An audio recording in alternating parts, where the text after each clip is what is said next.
ቃርሰይ كتف إياه دمسي خنني تبلنا لا إذا حفتنا سلامتا أيرسعكن كورات تخاتاتلتي كمير لكم دحنديكم ببزل لكم وقوى السلام كتكونوا إنا تمنكم نزي فيديو لايك شير سبسكرايب بمقوار متوعكم عاي فلين نقولكم يفتي مباركس نايلوم معنتي عاديانا ويكعات حستنا بخلت عينة تحستا إيا مطيئكم زلخو إسكام مترشا سوميعكم هانات إزبل رئيتكم عاي فلين نقولكم يفتي نمجمريا ناي موديل إيدن حافتنا سمعنا رؤيتنا خنهبا أيننا نفتي فيديو قبلكم يا سنة سنحيت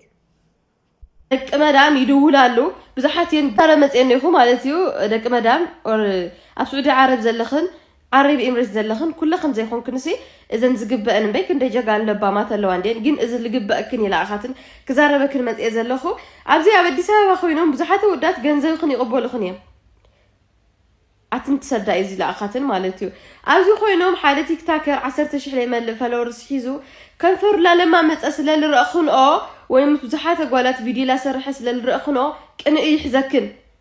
حدا ودي مثل سرعة فيديو قالت فيديو لا سرحة تاريخن بك لتدلي خور نجر غير خن توصدو خاول خونه نجر جبر لك ولكن كله قصالي ورحاوي او ابسمون قال جنزب تلقالهم اسبيزهم بعل خني خن تخلهم خالي شفنا ناي تاكسي نا خالي بعل خن تشفنا لهمنا واي لمن تاخن جنزب خن دخنا اولوع لا سان كنسي ولا استايو بيزغلي ابي رخي خيت بلانا اتلخن للرخ هو نجر يزارب زلخو حالة تيك تاكر نهاز مسايي تيك تاك صار حيفلت جن زفلتو تيك تاكر 10 شي حكواس ايمل لي فالورس جن مس بزحات غوالات فيديو اللي سرح من العلى شديته شوعات غوالات زاتن مساعتن صريحو مالتيو سو مساعتن سلسرحه بزحات ين دق مدام يدولالو بزحات ين ገንዘብ ዝህቦ بتعمل بزحات مالتي سيز قربن خابقاتن لعلى بزحات زغيزه مناتو سب ኢትዮጵያ ለስ خاتن يترخباني ወዶ كزارب አይግበኒ ግን بتعمل خنستال للخن كبلكن ስለደለخو ያ I know سولم تري خلخا ይቅርታ ወንድሜ I'm so sorry stress ይቅርታ ይለካውን በአካሉ እንደማዓል ተናገረካ አይ ትግበር ይለካይ ግን ቀኒት አይደለሽ እንካ ኸውጻካየ ብዙሓት ደቂ አንስትዮን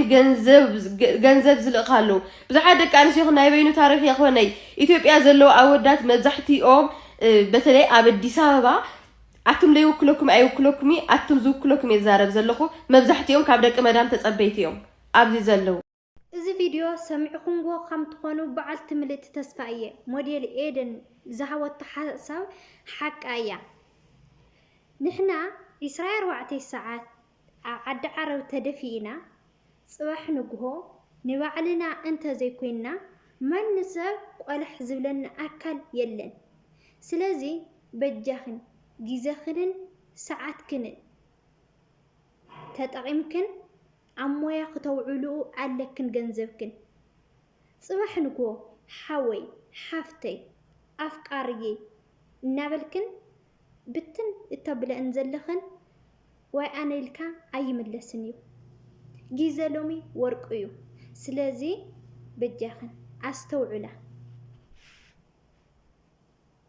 ግርም ዝብለንሲ አትንቅርሽ ትልኻ ናይ ወዳትሲ ከመይ ይኽን ተሓስባ እዩ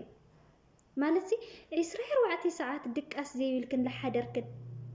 ለለብስኽን በቃ ንነብስኽን ሲ ንሳሙና ንሻምቦ ንኸተውፃስ ብጣዕሚ ቆይ ናበልክን ሲ ንወዳት ትህባ ብጣዕሚ ዝሕዝን እና إذا حفتنا تحوى زلا مخرن حسابن أنا بتعمي دقيفين تقبلين يزلهم مالتيو صيرو إذا حفتنا نبعلخن كونا إياتو لنا زلا مخري إياتو لنا زلنا بتعمي أدني غيا نابكال أي كفاليك نابكال أي كفالنا خنك اتصلينا خورات بيتسب كاب سوء مداما وليدا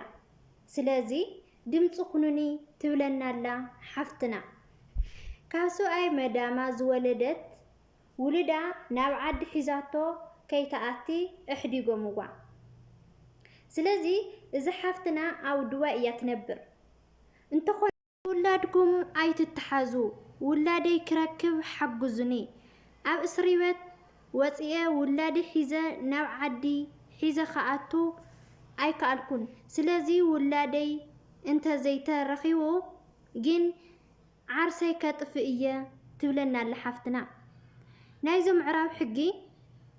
ከቢድ እዩ ብጣዕሚ እና እዚ ሓፍትና ካብ ሰብኣይ ዓሞኣ እያ ወሊዳ ዘላ እና ናብ ዓዲ ሒዛቶ ንትቆልዓ ክትኣቲ ኣይፍቀድን እዩ ስለ ዘይፍቀድ ደሞ ተኻሊኣ ኣብ እስር ቤት ነይራ ካብ እስር ቤት ወፅያ ካብ እስር ቤት ወፅያ ድማ ውላዲ ሒዘ ንዓዲ ንክኸይድ በጃኹም ድምፂ ኩኑኒ እያ ትብለና ኣላ ውላደይ ተዘይህቦምኒ ደሞ ዓርሰይ ከጥፍእ እያ ትብለና ዘላ ሓፍትና ማለት እዩ ስለዚ ዓርስኻ ምጥፋእ እኳ መፍትሒ ኮይኑ ኣይተሰምዐንን እዩ ግን ደሞ ኣጆኺ እግዚኣብሄር ይሓግዝኪ ይኽብለክ ዝኽእል ናይዞም ምዕራብ ሕግሲ ክኸብድ መዓት እዩ ዘርእናስ ናብ ካሊእ ዓዲ ክኸይድ የብሉን እዮም ዝብሉ እዚ ደሞ እቲ ጽኑዕ ሕጎም ናታቶም እዩ ናትናኸ ኣፍሪካ ሙሉእ ተዘሪኡ ይርከብ እሞ ብዚ ጉዳይ እዚ ናትና እውን ከምኡ ከም ናይ ዕራብ ኣብ ሃገርና ክወፅእ የብሉን ተንብል የዋፀና ዶ ነይሩ ወይስ ኣየዋፀናን እዚ ሓሳብኩም ወይ ከዓ ርእይቶኹም ኣብ ቦታ ኮመንት ግደፍለይ ንዝሓፍትና ደሞ እግዚአብሔር ኣምላኽ ምስ ውላዳ የራኽባ እምበር ምንም ክንብል ኣይንኽእልን ናይ ዝዓዲ ሕጊ ደሞ ኩሉ ሰብ ዝፈልጦ እዩ ብጣዕሚ ከቢድ እዩ ቆልዓ እሞ ከዓ ካብ እዕራብ ካብ ናይ መዳም ሰብኣያ ወሊድካሲ ናብ ኢትዮጵያስ ከኣቲ ከም ዘይኽእልስ ኩለና ንፈልጦ እዩሞ ብቻ እግዚአብሔር ይሓግዛ እግዚአብሔር ምስኣ ይኹን ኢና ክንብል ዝኽእል እና ክቡራት ቤተሰበይ ናይ ሎማዓንቲ ዝነበረና ትሕዝቶ እዚ ይመስል ነይሩ